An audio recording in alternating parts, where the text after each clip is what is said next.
महाराष्ट्र की राजनीति के बीच आरोप प्रत्यारोप का मामला काफ़ी देखने को मिला, जहां पर एकनाथ शिंदे शरद पवार के खिलाफ कई सारे आरोप लगाते नजर आए, कई सारी बड़ी बातें करते नजर आए। रश्मि ठाकरे के सामने जब फ़ोन कॉल आया था तो वहीं दूसरी तरफ उद्धव ठाकरे के सामने भी संजय राउत के बयानों को लेकर भी उन्होंने अपने बयान साधे थे, जो शरद पवार के खिलाफ ही नजर आए थे। दरअसल आप सभी को बता दें, 2019 की सत्ता के बाद से ही जो मामला बदला, उद्धव ठाकरे का एक इंटरव्यू अभी काफ़ी चर्चाओं में चल रहा है। संजय राउत उनके साथ नजर आ रहे हैं, जहां पर उन्होंने साफ कहा कि शरद पवार ने नहीं बल्कि हमारे अपनों ने ही हमें दगा दिया। लेकिन अगर दूसरी तरफ गौर करें एकनाथ शिंदे के बयान की तरफ, पहले दिन से लेकर आज तक उनका एक ही बयान रहा था कि उन्हें यानी कि शरद पवार पूरी तरीके से शिवसेना को धीरे धीरे तोड़ते जा रहे थे, यानी कि अंदर ही अंदर खोखला कर रहे थे और आने वाले वक्त में शिवसेना महाराष्ट्र से पूरी तरीके से सत्ता से गायब हो जाती और उद्धव ठाकरे को इस बात की भनक तक नहीं लगती। उनका यानी कि एकनाथ शिंदे का जो पहला फैसला था वही उनका सबसे बड़ा फैसला महाराष्ट्र का साबित हुआ। आप सभी सोच रहे होंगे कौन सा फैसला, वो ये था कि शिवसेना बीजेपी के साथ समर्थन में सरकार बनाए, ना कि महाविकास अघाड़ी के समर्थन में। जब रश्मि ठाकरे का फ़ोन कॉल आया था तब भी उन्होंने यही बात रखी थी कि जो शरद पवार है, महाविकास अघाड़ी हुआ है, वो जन्म पूरी तरीके से कहीं ना कहीं महाराष्ट्र की सत्ता में सिर्फ और सिर्फ फ़ायदा पहुंचा रहा है कांग्रेस और एनसीपी को, ना कि शिवसेना को। ये बातें करते नजर आए थे।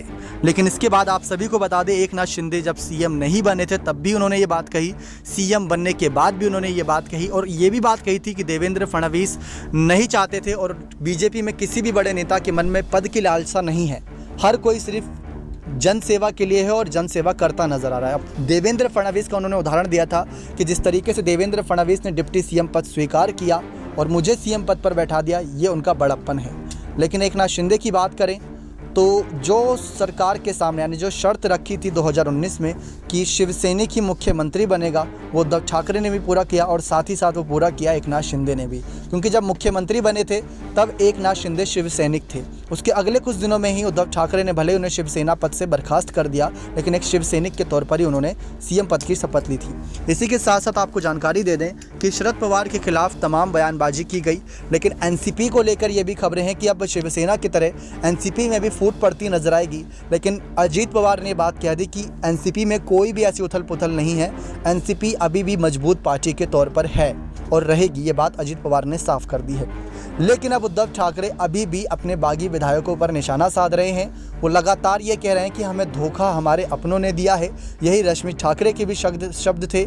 उन्होंने यानी कि आदित्य ठाकरे के इंटरव्यू में साफ कहा गया था कि रश्मि ठाकरे ने कहा था कि धोखा हमें अपनों ने ही दिया है। अगर एनसीपी और कांग्रेस देती तो समझ में भी आता, लेकिन हमारे अपने ही विधायकों ने हमारे साथ धोखाधड़ी की, बगावत करी, हमारे खिलाफ आवाज़ उठाई। अगर बात करनी ही थी तो हमसे आके करते। उद्धव ठाकरे ने एकनाथ शिंदे के साथ जब बगावत से 2 दिन पहले फ़ोन पर बातचीत करी थी, जो खबरें निकल कर सामने आई थी, उसमें भी ये साफ कहा था कि अगर आपको दिक्कत है महाविकास अघाड़ी से, जिन विधायकों को दिक्कत है वो आकर हमसे बात करें, उनकी बात का निष्कर्ष निकलेगा। लेकिन बात ना करने का रास्ता अपनाते हुए उन्होंने बगावत का रास्ता अपनाया और उसके बाद सरकार बनती देखने को मिली हमें यहाँ पर सीएम एकनाथ शिंदे की। लेकिन शरद पवार की इन सब में अगर देखा जाए तो भूमिका बहुत बड़ी नज़र आई, क्योंकि शरद पवार के इर्द गिर्द स्टोरी नज़र आई, जहां 2019 की सत्ता में पूर्ण रूप से फ़ायदा उठाया गया अगर देखा जाए, क्योंकि जब बीजेपी का समर्थन या फिर उनका कह सकते हैं साथ नहीं मिला तो महाविकास अघाड़ी का जन्म हुआ। लेकिन तब भी शरद पवार ने ये बात रखी थी कि हम एकनाथ शिंदे को सीएम बनाने के लिए तैयार हैं और अभी भी ये बात रखी थी। उनको इस बात से फ़र्क नहीं था, अगर वो चाहते और उनको सत्ता की लालच होती, अगर देखा जाए पूरे इस मामले को, तो शायद अजीत पवार आज सीएम कुर्सी पर होते या एनसीपी का कोई और बड़ा नेता सीएम कुर्सी पर होता। लेकिन सीएम कुर्सी पर अगर उद्धव ठाकरे थे तो फैसले सारे आखिरी उद्धव ठाकरे के हैं। तो कुल मिलाकर देखा जाए तो एकनाथ शिंदे के बयान एक तरफ, उद्धव ठाकरे के बयान एक तरफ और शरद पवार को लेकर यहाँ पर तमाम बातें एक तरफ। लेकिन महाविकास अघाड़ी ही क्या सरकार गिरने की वजह रही, शिवसेना की बगावत की वजह रही? अपनी राय कमेंट सेक्शन में जरूर रखिएगा। लेकिन जिस तरीके से धोखेबाजी की बात हुई थी शरद पवार के खिलाफ, क्या वो सच है? क्या आपको भी लगता है शिवसेना को खत्म कर दिया यहाँ पर एनसीपी ने, शरद पवार ने? तो अपनी राय कमेंट सेक्शन में जरूर रखिएगा। नेक्स्ट 9 न्यूज़ रूम की रिपोर्ट।